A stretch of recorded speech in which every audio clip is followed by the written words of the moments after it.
All right, so I decided to pick one of my favorite spots on the planet, Grant Park here, to describe time, or lack thereof, infinity, and what it might all mean. Now, it's a pretty far out concept, but it's one that I feel I should mention because I've spoken about this to many different people, and some of whom are extremely well versed in this field, and I think it might be of use to someone. So here we go. So oftentimes I say time does not exist, and people just kind of chuckle and laugh. And there's two types of time. One is practical. We all have to go to work. We all have a lifetime to live, and then we pass away. But what is time theoretically? This is where it gets really interesting. So, you've got time. We all think it's linear because, well, we live, we change, we die. How else do we explain all of this stuff? Distance, all those things. Very practical to use time. So I don't want to ever lose sight of this. Time is real in the sense that it dictates our lives and our well-being. We've learned to perceive it in a manner that makes sense. Linear seems to be the only way.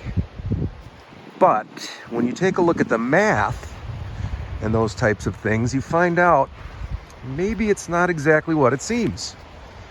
Math is a pretty powerful tool here because we basically use it to design and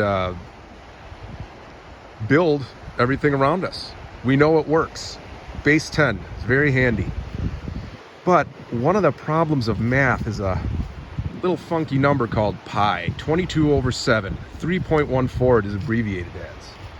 It's used in engineering all the time to engineer things like a ball. The ball is going to come in real handy here. So I've got this ball, which is very finite. It fits in my hand.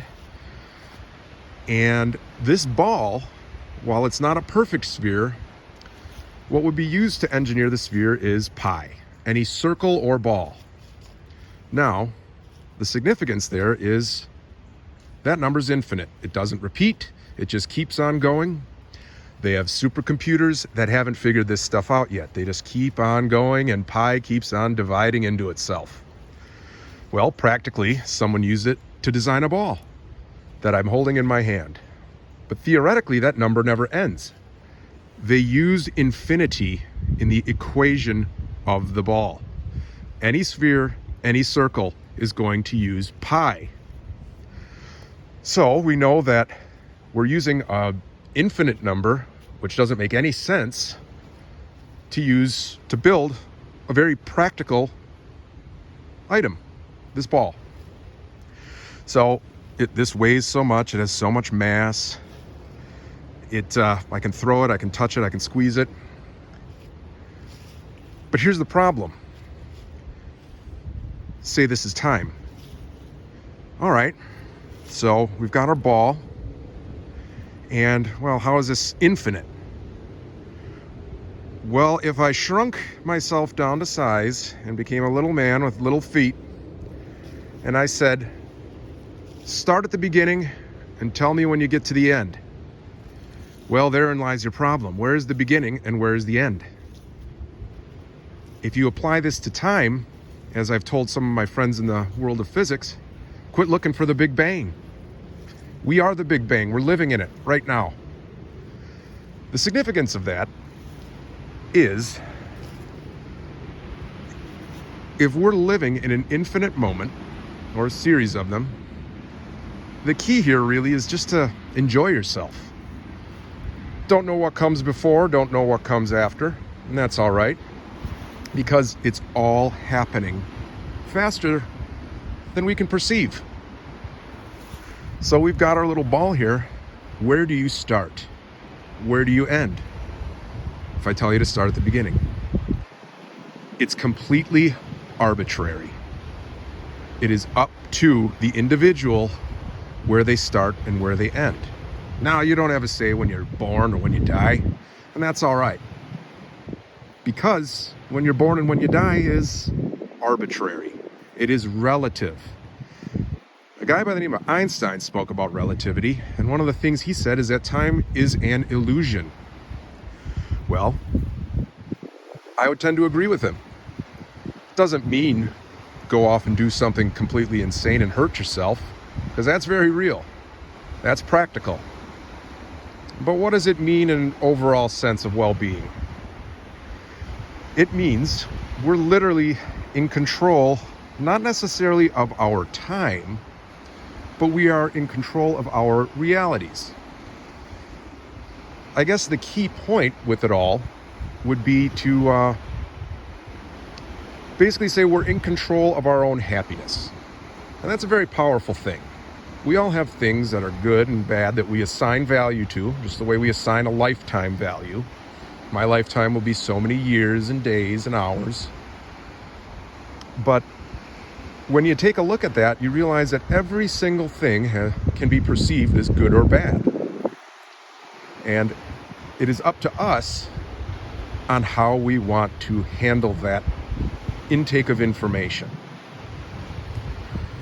So you've got a finite ball and you've got infinity. They coexist together. Think about our planet. It's a giant ball. We live on it. Start at the beginning. Tell me when you get to the end.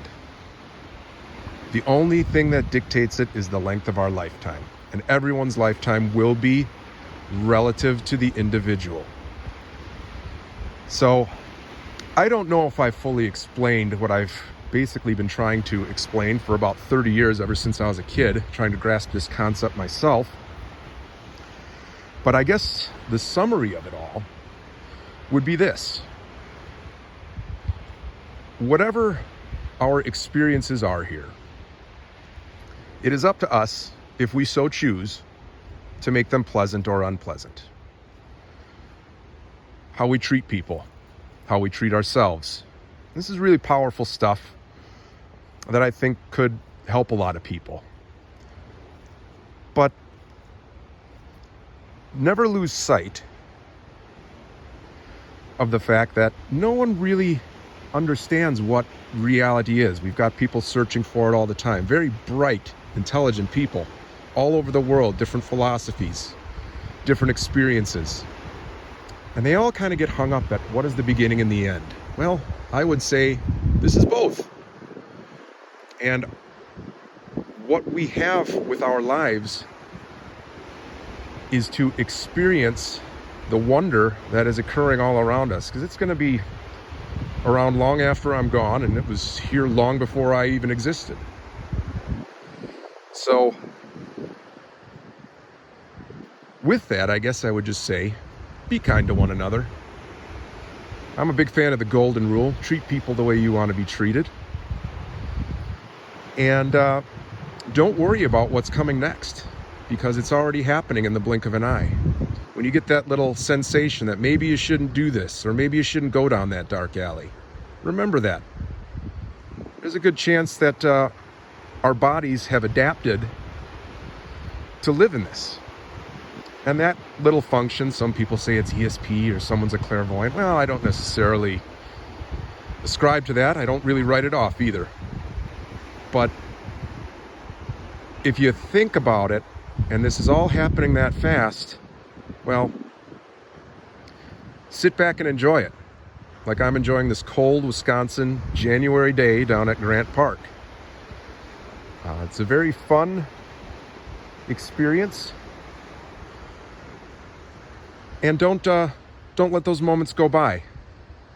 Smile at the people that make you smile. Tell someone something positive. Because you might only have one chance to do it. Because this is happening real fast. And if none of it makes sense, that's fine too. Feel free to ask questions, post comments, and if you really want to keep up with the nonsense part of it, science hasn't figured out the knuckleball yet. Maybe go throw a few of those to some friends. All right, well, thank you for listening.